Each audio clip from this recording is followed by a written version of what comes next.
आज हम आपको सूर्यदेव की व्रत कथा सुनाने जा रहे हैं, लेकिन उससे पहले अगर आपने हमारा चैनल म्यांसरू इंस्पायर्ड को अभी तक सब्सक्राइब नहीं किया है तो सबसे पहले हमारे चैनल को सब्सक्राइब जरूर करें।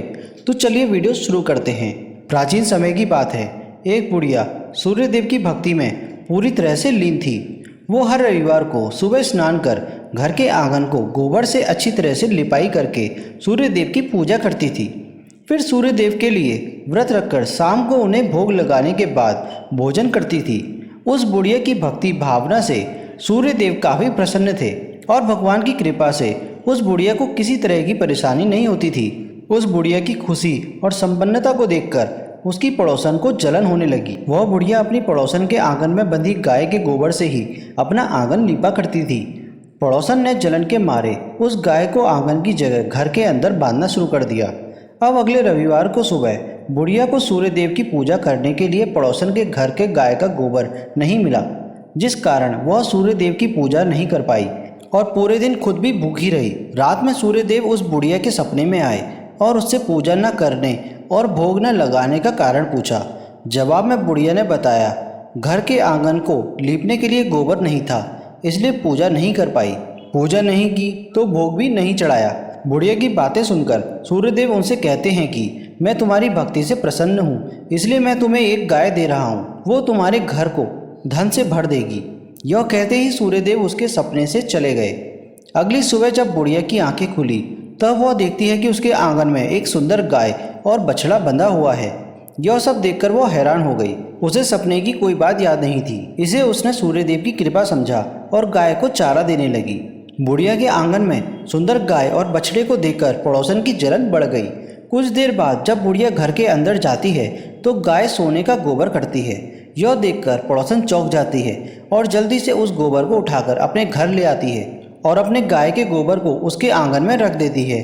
यह सिलसिला कुछ दिनों तक ऐसे ही चलता रहा और वो पड़ोसन धनवान हो गई। वहीं बुढ़िया को किसी बात की खबर नहीं थी, क्योंकि वो सूर्यदेव की भक्ति में ही खोई रहती थी। यहाँ सूर्यदेव को उस महिला की हरकतों पर काफी गुस्सा आया। उनके गुस्से के कारण सूर्यदेव ने अपनी शक्ति से धूप काफी बढ़ा दी, जिसके कारण बुढ़िया ने गाय और उसके बछड़े को घर के अंदर बांध दिया। उसी रात आंधी भी चलने लगी, इसलिए बुढ़िया ने गाय और बछड़े को आंगन में नहीं निकाला।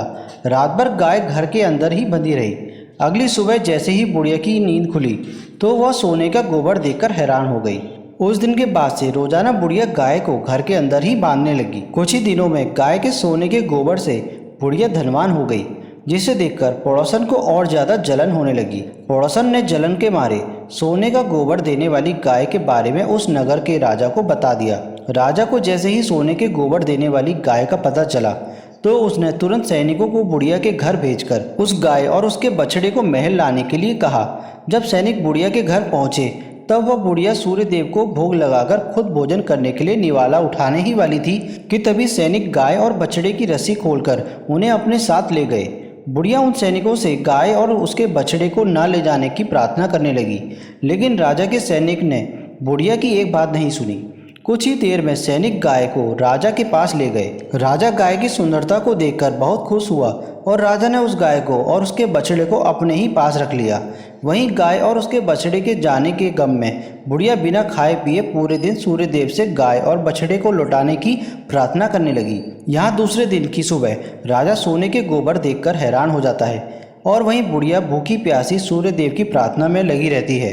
बुढ़िया की तकलीफ देखकर सूर्यदेव उसी रात राजा के सपने में आकर कहते हैं कि अगर तुमने इस गाय और उसके बछड़े को वापस बुढ़िया को नहीं लौटाया तो तुम्हारे राज्य पर संकट आ जाएगा, तुम्हारी धन संपत्ति सब नष्ट हो जाएगी। सूर्यदेव की बातें सुनकर राजा की नींद टूट जाती है। दूसरे ही दिन की सुबह राजा सैनिकों द्वारा बुढ़िया को गाय और बछड़ा वापस लौटा देता है।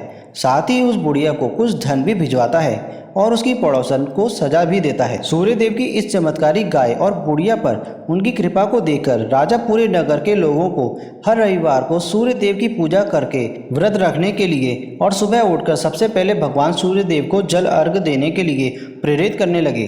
तभी से ही रविवार को सूर्यदेव के व्रत का चलन शुरू हुआ और सूर्यदेव की कृपा से राजा के पूरे राज्य में खुशियां ही खुशियां छा गई।